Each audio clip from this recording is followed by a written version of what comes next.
अरे आंटी जी लप्पू से कर करके तो भाई यहाँ पे फेमस हो गया। अरे बंदरवा कर क्या रहा है भाई? अरे ये कहाँ जा रहा है भाई? चलो ये वाला भेज देते हैं। अरे ये हाथी टेम्पो पे चढ़ा हुआ है।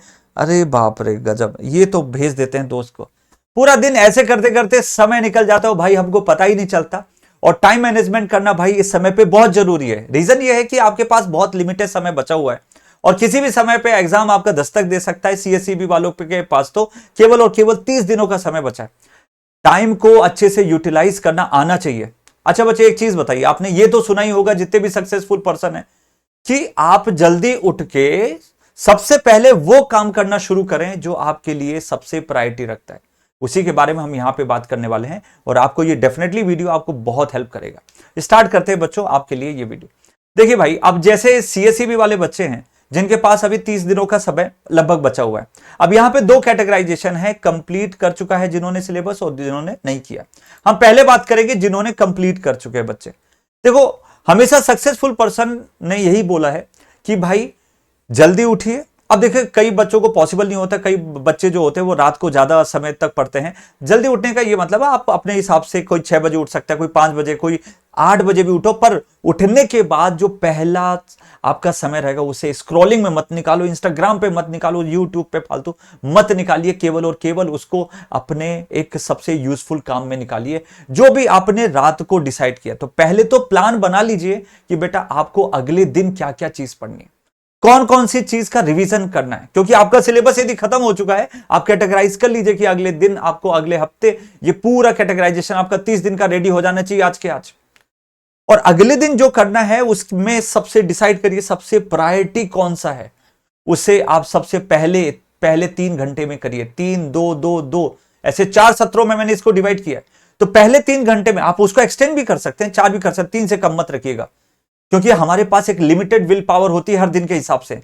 पूरी की पूरी विल पावर आप झोंक दीजिए उस स्टार्टिंग के 3 घंटों में और उसे एफिशिएंट बनाइए। फिर थोड़ा रिलैक्स हो जाइए, ठीक है, और फिर अपना जो भी है थोड़ा बहुत नाश्ता वगैरह जो भी आपको फिर से करना है वो आप कर सकते हैं, या टहल वहल सकते हैं, नहा धो के आप फिर रेडी हो जाइए। पर सुबह जब भी उठे ना तो थोड़ा हल्का खाना खाइए। ऐसे ही जब 3 घंटे आपके बीत जाएं तो उसके बाद लाइट ही खाना रखिए। ज्यादा ये नहीं फालतू का ठूस लिया बिल्कुल जैसे कल को खाना ही नहीं मिलेगा, आप नींद में आ जाओगे बच्चे। आपका ये 30 दिन बहुत जरूरी है, इसलिए हल्का रखिए जिससे आपका शरीर आराम से आप पढ़ सकें और आलस बिल्कुल ना आए।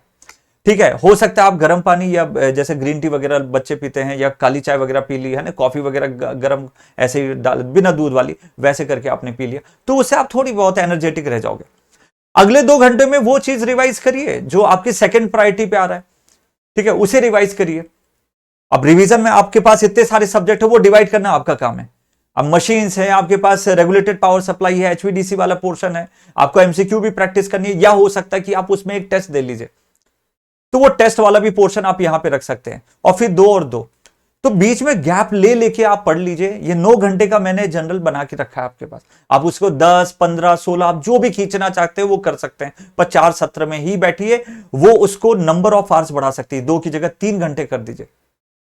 पर आपको एनी हाउ उसे अच्छे वे में ले जाना है, ज्यादा गैपिंग नहीं रखनी है, 4 से ज्यादा गैपिंग नहीं बनानी, 4 से ज्यादा और 4 से कम मत करिए, 4 सबसे सुटेबल। अब एक चीज और याद रखिएगा, सब्जेक्ट वाइज टेस्ट देना बहुत जरूरी है। तो अभी तक बहुत सारे बच्चे जो हमसे जुड़े हुए थे वो सब्जेक्ट वाइज टेस्ट दे चुके हैं। जिन बच्चों ने सब्जेक्ट वाइज टेस्ट नहीं दिया है तो weekly at least 2 subject wise test तो दीजिए और 2 फुल मॉक टेस्ट भी दीजिए। वो सैटरडे संडे आप कर सकते हैं, या वीक में मतलब वीक डेज में रख दिया, जैसे वेडनेसडे को रख दिया, या फिर एक वीकेंड में रख दिया, वैसे कर दिया। क्योंकि टेस्ट देने के बाद भी हमें एनालिसिस करनी है।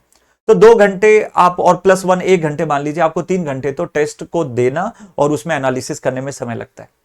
तो इस तरीके से करिए। और एक इंपॉर्टेंट चीज और याद रखिए कि भाई रीजनिंग और जीके जीएस वो रात को कवर करिए 2 घंटे में, या बीच में ये थर्ड वाले सेशन में कवर करिए, किसी में भी कवर करिए। वो कवर डेली बेसिस पे कवर होना चाहिए, क्योंकि आप यदि ऐसे वैसे जाने देंगे तो आप रैंक से पीछे हट रहे हैं, आप सिलेक्शन से पीछे हट रहे हैं। आप नहीं करोगे कोई और करके चला जाएगा। अब बात करते हैं बच्चे जिन्होंने कंप्लीट नहीं किया है, वो आधे अधूरे में रखे हुए हैं। जिन्होंने शुरू नहीं किया वो उनकी बात अलग वीडियो में की जाएगी, पर जिन्होंने आधे अधूरे में है, तो पहली बात तो रात को प्लान बना लीजिए कि अगले दिन कौन कौन से लेक्चर्स रिकॉर्डेड हैं या लाइव हैं, जो भी चल रहे हैं वो आपको कौन कौन से कवर करना है। तो उसको आपको तो स्टार्टिंग के 3 घंटे या 4 घंटे में पहला जो सत्र होगा, सुबह उठने के बाद, नाश्ता करने के बाद, हल्का फुल्का नाश्ता करने के बाद आपको स्टार्टिंग के 3 से 4 घंटे पहले सत्र में आपको लेक्चर वो कंप्लीट करने, जो भी रिकॉर्डेड वगैरह। फिर उसके बाद आप थोड़ा रिलैक्स होके फिर 2 घंटे में उन्हीं सब्जेक्ट का रिवीजन कर लीजिए जो आपने आज पढ़ा था, उसके क्वेश्चन सॉल्व कर लीजिए और साथ ही एक प्रीवियस डे का जो भी था वो भी कर लीजिए। फिर 2 घंटा था तो उस वीक में और कोई सब्जेक्ट था जिसमें आपको परेशानी आई थी, उसे आप 2 सब्जेक्ट का कॉम्बो बना के उसमें पढ़ लीजिए, वो आपको हेल्प करेगा। नेक्स्ट 2 घंटे में आपको जीके, जीएस, रीजनिंग ये जरूर आपको रखना है, आपको भी डेली बेसिस पे रखना है। आप उसमें नंबर ऑफ आवर्स बढ़ा सकते हैं बच्चे, यदि आप जॉब वगैरह नहीं कर रहे हैं, बट आप उसको जरूर अपनाइए। सब्जेक्ट वाइज टेस्ट देना आपके लिए भी जरूरी है, तो आप मतलब हफ्ते में 2 सब्जेक्ट वाइज टेस्ट रखिए, इससे ज्यादा करेंगे तो बेनिफिट में रहेंगे।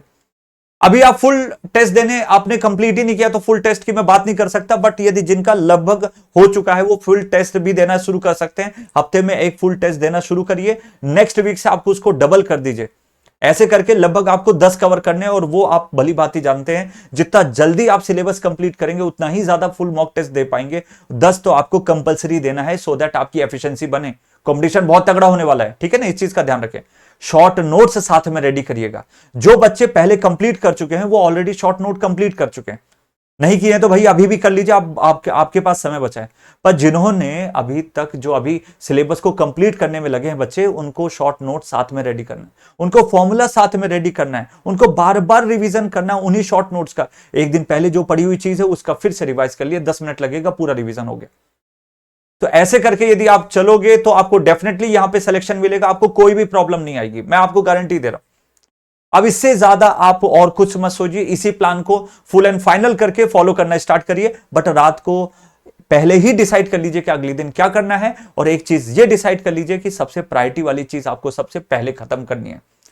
यदि कोई बच्चा ऐसा है जो बच्चे अभी तक हमसे नहीं जुड़ा है, तो बच्चे आप हमसे जुड़ सकते हैं धनुष बैच के थ्रू, विराट बैच के थ्रू। ये सभी कोर्सेज आप देख सकते हैं हमारे यहाँ पे अवेलेबल हैं, और ये आपका ऐप का स्कैनर है, यहां से आप स्कैन करके डाउनलोड कर लीजिए और उसके बाद बैच को परचेज कर सकते हैं। ये हमारी प्यारी सी बुक है बच्चों, जो हमने बहुत ही दिल से और बहुत ही मेहनत से इसको सजो के इसको बनाया है।